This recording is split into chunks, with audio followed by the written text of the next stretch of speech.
Hello, guys. Welcome to the lesson 2 of this week. I would like to start this lesson by sharing with you a fragment of a poem by Charles Bukowski that is called A Definition. Love is nothing but headlights at night running through the fog. Love is nothing but a beer cap that you step on while on the way to the bathroom. Love is a lost key to your door when you're drunk. Love is what happens one day a year, 1 year in 10. Really nice. It has a lot of very interesting definitions over here. It's a longer poem, but I just wanted to share with you the first part. Probably anybody would be a little bit encouraged to look for the rest of the poem. Well, my friends, so hopefully you didn't have much trouble answering the questions that I assigned for the first homework, for the first assignment. Remember, I want to emphasize one more time that this was supposed to be done with your previous knowledge, with your intuition, with previous reading. You didn't require to research anything. It was just more of an assessment, right? We will discuss about that eventually, okay? So for the lesson of today, we're going to the slide number 9 about human learning, okay? In future lessons, we're going to be discussing some theories of learning and different approaches that are pretty interesting. But what I want to do in this particular video is to be able to provide some of the basics that most of the theories have, right? Like we can build upon these categories, components, or procedures that, let's say, all the different theories that we are going to cover have in common, okay? So, as you can see, the title of the slide is Human Learning. Nevertheless, I have a picture of a dog. So, you may be wondering, like, what does it have to do, right? Well, we will see, and especially when we cover the first theory, that is the behaviorist one, that in terms of learning, we are likely to have a lot in common with animals, dogs in general, but also some other animals, even rats. But well, we will discuss that in the future. Today we're going to analyze these components, and I have this example of the dog, right? So imagine that you're going to teach a dog doing some trick. It may be fetching, like picking up an object, throwing it up, and then he brings it to you, or maybe to give you his paw, right? Or maybe to play dead, or maybe to say hello, like barking in some way, teaching him or her a trick, right? So for the ones over there in the audience that have dogs, think about the process right now, right? Like think about the process that you have done in order to teach him or her a trick, right? Were you successful? Does he still know that trick? Well, that's something that you may wonder, and that will help you sort of identifying where are we going to with this, okay? So basically we're going to analyze 1, 2, 3, 4, 5 different components of this learning and training, human learning, right? Again, I am doing this with a dog, even if we're talking about human learning, but these have some particular reasons, okay? So the first component in terms of order will be the entry behavior, okay? So when we want to learn something, anything, yes, there's always going to be an entry behavior. Yes, what does it mean? That we need to analyze or assess what is already known, what is the previous knowledge that we already have. And this knowledge can be theoretical, or can be analyzed in terms of skills or abilities or something like that, right? So we never start from scratch, never. There's always something to build upon. So that is why, for example, in schools, we usually do a diagnosis or create some sort of assessment. It may be a formal evaluation or any other thing to determine the previous knowledge, right? This is exactly what I did with you in the previous assignment. I just gave you some questions, general questions, didn't ask you to look for something new, just to answer with the elements that you already have, right? So after that, you can decide some other things depending on the results of this analysis. So what about the dog? Yes, what could be the entry behavior for the dog? Like analyze what he knows. So let's imagine that we're going to focus on fetch. Yes, on throwing, he picks up and brings it back to me, right? We need to analyze what does he know already. So probably does he react to his name? Like, can you call him and he will look at you or wag his tail or produces some sort of acknowledgement of this call, right? You can also analyze some other things, right? So for example, if he doesn't know how to fetch but does know how to say hello or play dead or something like that, that may be another thing, right? So that will be the entry behavior, analyzing and determining in a more or less complete way what the subject already knows. Yes, that will be the entry behavior. Then, as the second component, we have the goals of the task. So, in order to have a good learning process, goals are of the essence. They are really, really important, right? Because you may have a general idea of what you want the subject to do or learn, but the clearest the goal, well, the easiest is going to be to establish some routines or methodologies, etc., right? So we need to have specific objectives, right? And very importantly, we require to have an assessment of the success, right? So how do I know that the, let's say the process or the aspect that we want to teach was learned, right? So let's imagine that we are going to have some 2 or 3 specific objectives when we're dealing with the fetching thing. So let's imagine that I am going to determine that the dog first of all pays attention to me when I call him, right? So I say his name, Toby, Spike, whatever, and he pays attention. Then I am going to show him the object, right? I am going to throw it, and he is supposed to go and pick it up and bring it back to me, right? I need to do, or he needs to do that in a specific time, in a specific amount of moment, and without distractions, right? That is the tasks or the goals that I am determining right now, yeah.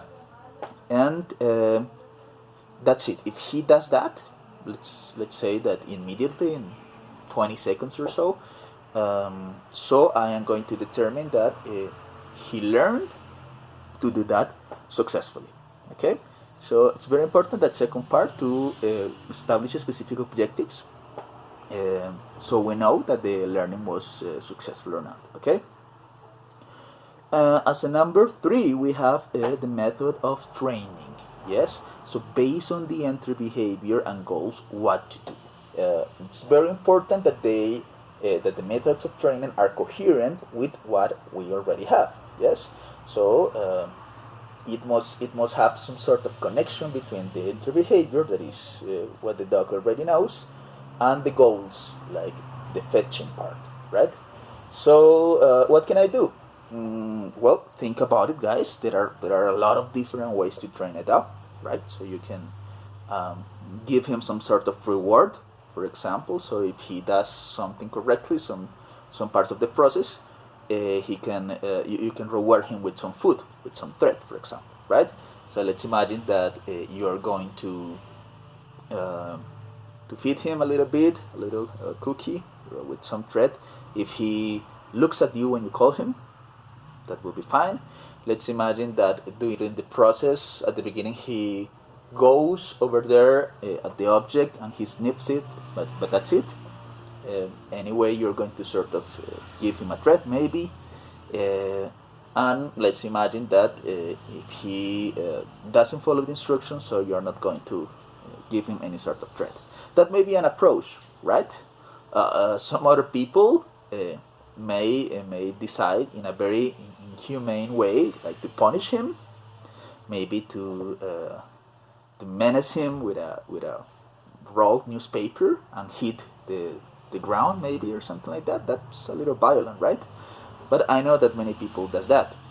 For example, for potty training, for peeing and let's say pooping, they do that. Yes. Some other people may decide to directly hit the dog, right? Even worse, right? But that's another methodology, not one that I would recommend. But many people would do that, right? So you really need to decide the approach, right? Like, what are you going to do? What are the methodologies that you're going to implement? And what are you going to do if that methodology doesn't work, right? So let's imagine that we have these three examples, like the one that rewards with food, the one that menaces the dog hitting the ground with the newspaper, and the one that directly hits the dog, right? The horrible one. Well, you decide, right? Like, what are you going to do if the first friendly and nice one doesn't work? Are you going to the second and eventually to the third, or are you going to maintain on the first one or on the second no matter what? Yes. So you need to decide that from the beginning. Yes. What will be your alternatives to failure? If it doesn't work, you are going to do something else. You are going to, I don't know, show him a video on YouTube or something like that. You need to look for alternatives, right? And to have them, let's say, contemplated since the very beginning of the teaching process, okay? So that's about the method of training, basically the methodology that you're going to use and the alternatives that you're going to find, okay? Then we have the evaluation of the procedure, right? Basically, this is putting into practice what you have in the second one. Yes, we have the goals and you have an assessment over there. The dog will be successful if he does this, or that. So the evaluation is basically what is in theory, or what is planned somehow in the goals of the task. You're going to apply it physically and practice it and do it like different times on the evaluation procedure. So how to determine the fulfillment of the goal? Well, you do that. You repeat it. You throw the object, and if the dog brings it in the correct amount of time, you could say that he learned somehow. Fetch him, right? If he takes longer, if he doesn't do the thing at all, if he just fulfills half of the task, well, those will be indicators of level of, or levels somehow of fulfillment, right? And putting like a very general example, so you can give the dog a 1, a 0, a 1, a 3, a 3.5, or a 5. Yes. Imagine the level of success of that. So not doing it at all, doing it more or less, doing it, barely doing it but taking forever, or doing it really good, really fast, and even under the time span that you had contemplated at the beginning.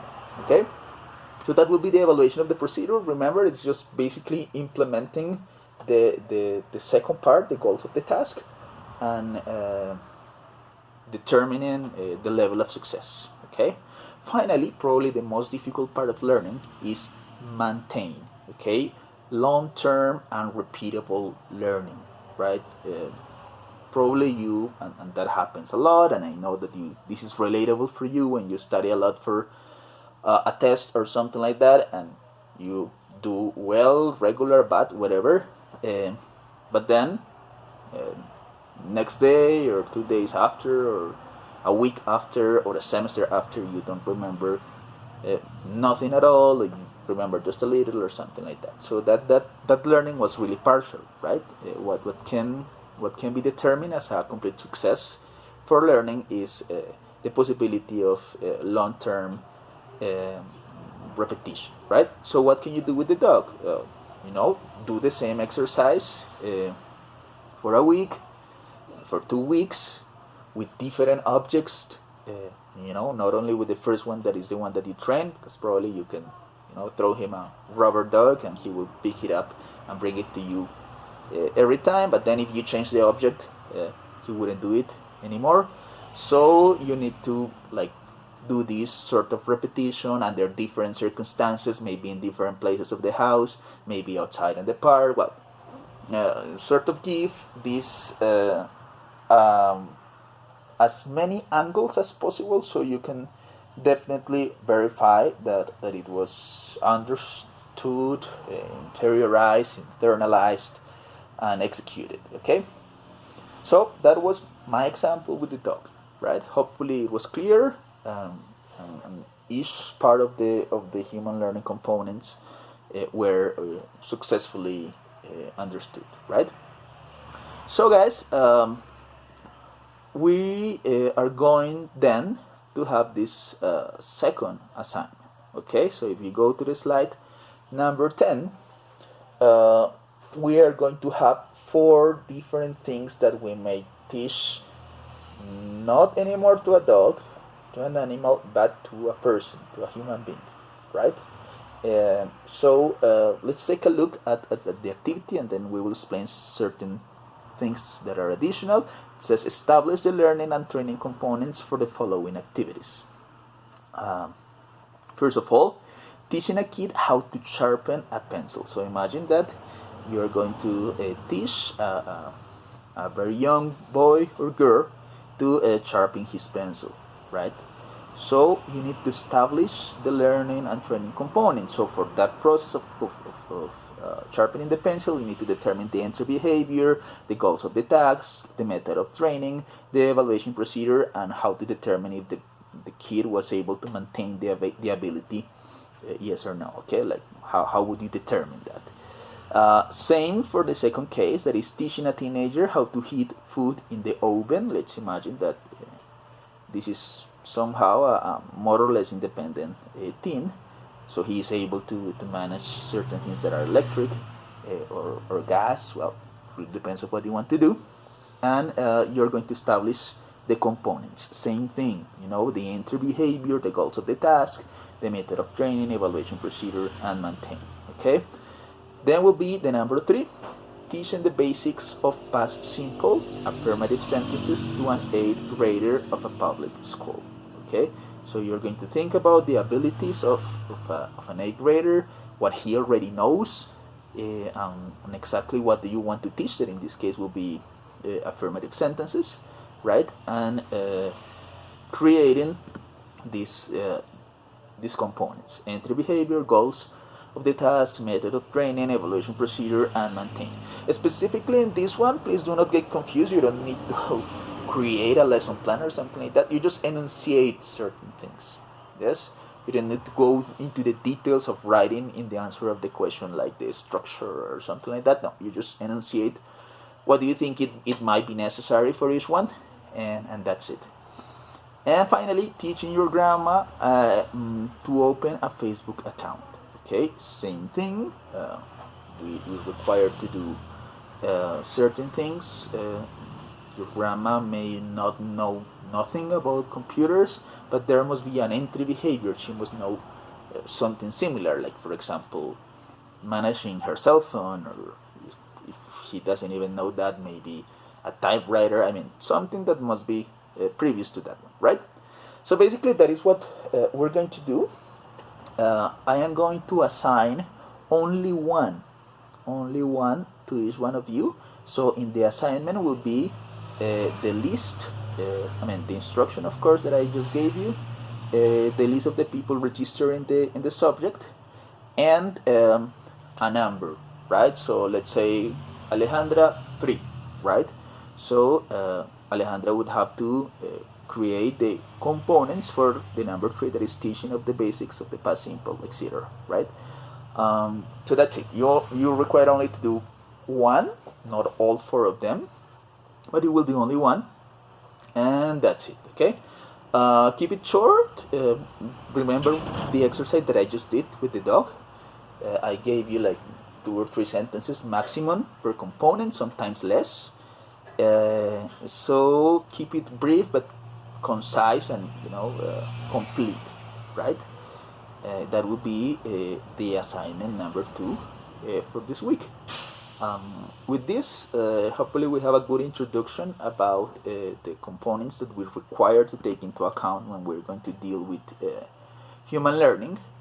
And this lesson and this exercise hopefully will give us enough knowledge in order to go into the learning theories that we are going to be analyzing one by one in the future lessons.